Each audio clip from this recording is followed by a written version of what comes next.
Welcome back, bros, to another video review. Today we have the opportunity to take a look at another figure from the Marvel Legends series, Ant-Man and the Wasp Quantumania series. And today we're taking a look at Kang the Conqueror.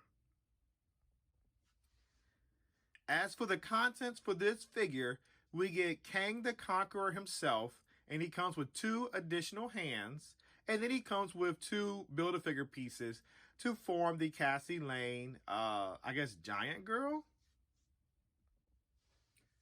So let's take a closer look at the Kang the Conqueror figure, who was played by Jonathan Majors. So as you can see right here, we have Kang the Conqueror. He definitely looks like he did in the movie. And I must say, I think they got the likeness of the actor spot on. Just looking at this figure right here compared to the picture of what we saw on screen. Kang the Conqueror was the Marvel's next big enemy, like Thanos. And I think they're doing a good job with that.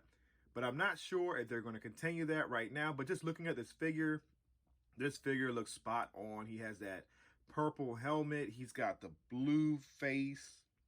He's got the green cape and the green. Like I said, this figure to me is painted very well. And the sculpting details on the fabric of his cloth that he's wearing is incredible. So yes, I have no complaints with this figure. It definitely looks good. And then additionally, the face looks spot on to Jonathan Majors wearing the Kang persona. So as for the articulation on this figure, I will be honest, it is kind of limited. Now, it's kind of frustrating because right here on the shoulders, you really can't move his arm out because it's hard plastic right here. It would have been nice if they would have put like a little cut where you could like move his arm out. So the only thing you could do with his arm is rotate his biceps. And that kind of sucks. But he is on a double hinge elbow, as you can see right there. That is good. Like I said, I just hate this piece right here. You really can't get him in any punching motions. He does have a upper waist swivel, as you can see right there. He has a waist ab crunch that can go that far. That can look up this far. The head, of course, can rotate left and right. It can look up and down because it is on a ball joint. The hands rotate, and then you can also hinge them out or hinge them in if you would like. You can also swap the hands out with the other hands. Now, here we go, the legs. The legs can kick out this far because there's a split. I like that. I wish they would have did that right here on the shoulders, but they did not. So the leg can only move out this far forward, which is pretty sad. But like I said, we do get double jointed knees. So just like the double jointed elbows. So that's good. We also get a rocker on the foot, and it can swivel left and right. Now, I know I just did that, so that's going to suck with standing this guy up. The cape on this guy is hard plastic. I wish it was cloth, because now that this cape is so hard, it makes this figure back heavy and difficult to stand. So just saying that right off the top. There's not really much posability in the arms, guys. So that's the only thing about this figure I do not like, because he's pretty much a statue. And we know Kang in the movie was not a statue. And he was a very, a lively character. You know, he got frustrated. He got angry. He moved around. But this is what they gave us for the Marvel Legend figures. All right, guys, so we are zoomed back in to take a closer look at this head sculpt on Kang the Conqueror. And we all know this is played by Jonathan Majors from the Ant-Man and the Wasp movie. He also is playing He Who Remains in the Loki Disney Plus streaming service series. So yes, this is an important character in the Marvel Cinematic Universe. Unfortunately, we do not know the fate of Jonathan Majors as an actor, but here we are to take a closer look to see the likeness of the actor in the suit, and not only that, as a real-life representation with the face scanning that Marvel Legends are getting better at doing. So yes, looking at these two faces, they definitely, I see the similarities and I see the likeness, and I like what Marvel Legends are going with this line, and I definitely like what they're doing with the new figures that are recently being released. So now it's time for comparisons, and this is my favorite part. Here we have the actor in both of his gear from two different TV series. We have Jonathan Majors in the Kang the Conqueror from the movie Ant-Man and the Wasp, compared to the Jonathan Majors and He Who Remains in the Loki TV series. As you can see right here, I am a little puzzled, because Jonathan Majors in the He Who Remain is taller than the Jonathan Majors in Kang the Conqueror suit, which I would think would be opposite. Because as you can see right here, He Who Remains is in sandals, and then Kang the Conqueror is in full-grown his gear for combat, man. So I feel like they shrunk my boy Jonathan Majors. They should have kept him the same height as he is as in He Who Remains, but just looking at the two figures themselves, they look incredible, and I like the way they turn out. So this is the ultimate comparison. If I had to compare it with anybody else in the series, this is who I would like to compare him with. But we'll add a few more figures just so you could see how they all stack up together. And for my last comparison, here we've added Ant-Man with the Paul Rudd head sculpt, and also Wasp with Evangeline Lilly's head sculpt. And I must say, they all look good together. Like I said, I just feel like He Who Remains is slightly a little bit taller, which I would have loved for them to kept the same height, as you could see with Kang the Conqueror, because plus he's also got a helmet on. So I feel like with the sandals compared to the boots should have given him more height, you know, instead of the sandals. But either way, all three of these figures from the Ant-Man and the Wasp Quantumania look so good, and I definitely like how they came straight out the movie theater into toy form, and I got to add them onto my shelf. So lastly, let's take a look at the accessories before I get ready to bring this video to a close. So the first accessory that we get right here is going to be another one of his hands. They are gripping like he's maybe trying to do lightning or something, but I wish they would have gave us some type of effects for his hands, because pretty much you gave us an awesome, incredible figure, but you did not give us anything to display his powers.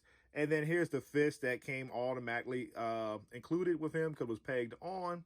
And as you see right here, this is the other hand. It's sort of like a gripping hand like this, like if he was holding an apple or a TV remote or something like that, along with a hand to be able to hold or grasp something like that. So yes, those were the accessories that come with him. But more importantly, he came with Build-A-Figure pieces. So here we have the Cassie Lane in her Quantumania suit, all in her helmet and everything. And just looking at the helmet, it has a terrific amount of detail. It has this gradient right here, mesh of the suit. Then it has the slick plastic, that's silver right here, the purple, a little bit of red on the antennae to let her know that the suit, the helmet is active and she can communicate with the other members of the team. And then not only that, it's got that gradient tint right here with the red, and then it's got the human quality like inside of the visor. So yes, it's not smoked out, but you could see the eyeballs and the eyes of Cassie Lane. So I think they did a terrific job on this head sculpt right here. And that's just one of the pieces that comes with the Build-A-Figure part. And here is the second Build-A-Figure piece where they did a terrific job of Cassie right here. The head sculpt looks spot on. I think they got her looking pretty darn good. They got the hair picked out very well to resemble her curls in that ponytail. And I think they did an excellent job. So I can't wait to put together the Build-A-Figure and show you guys how really cool it is later on in another review. So now we reached the portion of my review where I like to do the Yeah Bro figure pickup or pass segment of my review, where I like to share my opinions and my thoughts in efforts to help guide you on making a purchase on this figure, or ultimately you deciding to passing on this figure.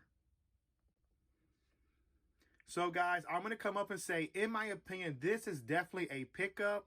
Especially if you like the Ant-Man and the Wasp Quantumania movie, you must have the villain. The villain is a must-have. For me, this is a must-have because I like the actor Jonathan Majors as an actor, not as in his real-life issues that we all have. It's just, unfortunately for this guy, his issues have been public. Now, going back to the toy, this toy that Hasbro has recreated off the movie screen is terrific in my opinion because the paint details on this figure are spot on. Not only that, they have the likeness of the actor in the face, very accurate to what we see in real life and on movie screen. In addition to that, this is a new mold. As you see, it's not an old mold because I showed you the He Who Remains mold, which is the same character but in a different gear per show. But as you see right here, this figure is limited in posability. And like I said, that's a downgrade for Marvel Legends. I feel like they should have made the cloth on the shoulders with the slits in it like they did on the hips, which would give this figure more posability and more playability in my opinion. With the limited posability in the shoulders and the limited posability in the legs, it kind of hinders the figure. And then in addition to that, the cape on this figure, I really wish Marvel Legends would start including cloth fabric versus hard plastic capes. The cloth capes look better, they flow better, and they are less back heavy on a figure. So yes, I do have difficulty standing my figure. And with that being said, the figure is a pickup because I like the character. But the quality of the figure is good. Like I said, there's nothing loose or anything like that. But overall, it's decent, but it definitely could be better. I wish they would have did a better job with this figure, as in the execution of the posability and the mold and the choice for the cape not being fabric. So with all that being said, hopefully I did not deter you from getting this figure because it is an outstanding figure. They did a wonderful job on the details. With that being said, I end up picking up my copy from my local Target store where I found this figure on clearance for $12.50, which I think is an incredible price to buy Marvel Legends at. I do not feel that the price of $24.99 is a justifiable price for me because I feel like Marvel Legends don't have as much playability as Transformers and other toys. For instance, Transformers, it's more involved with the toy, while Marvel Legends just strike a pose on a shelf and don't really have much interaction to it besides just putting together a Build-A-Figure piece. So the link will be down below if you would like to purchase a copy of this figure. I will include my Amazon affiliate link that my wife has created also below in the description. So if you would like to click that, that definitely goes a long way to helping my channel earn some revenue from Amazon for purchasing toys that we all like to do. I have a public service announcement. As always, please like, comment, share, and subscribe. By doing these 4 actions, it shows my channel a tremendous amount of support, and not only that, positive feedback as a content creator for YouTube videos. Thank you once again for spending your time watching my video, and until next time, yeah bro, I'll see you soon. And guys, don't forget to turn on your notification bell because you will be notified when I release new content for you to check out at your leisure time. Thank you once again.